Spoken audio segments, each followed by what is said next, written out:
U jeku protesta prosvetnih radnika i neispunjenih obećanja vlade, prema onima koje smo zadužili da nam vaspitavaju i obrazuju decu, stiže jedna lepa vest.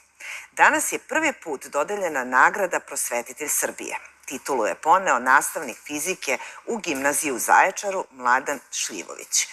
U fondaciji Alek Kavčić, koji je organizator ovog događaja, navode da duboko veruju da budućnost srpskog društva u velikoj meri zavisi od kvaliteta obrazovanja, a da na to najveći uticaj imaju nastavnici. Nastavnik Šljivović je, primajući nagradu, rekao da ga plaši što su mu u poslednjih nedelju dana kolege koje ceni rekle da žele da napuste prosvetu, a nagradu je posvetio kolegama koje su sa njim bile u finalu.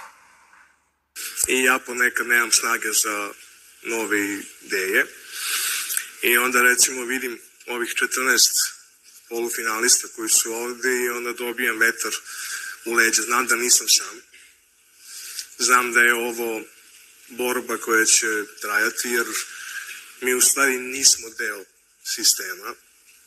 Mi smo van sistema i mi radimo stvari drugačije i uopšte nas ne zanimaju prepreke koje nam se postavljaju i mi tražimo rešenje.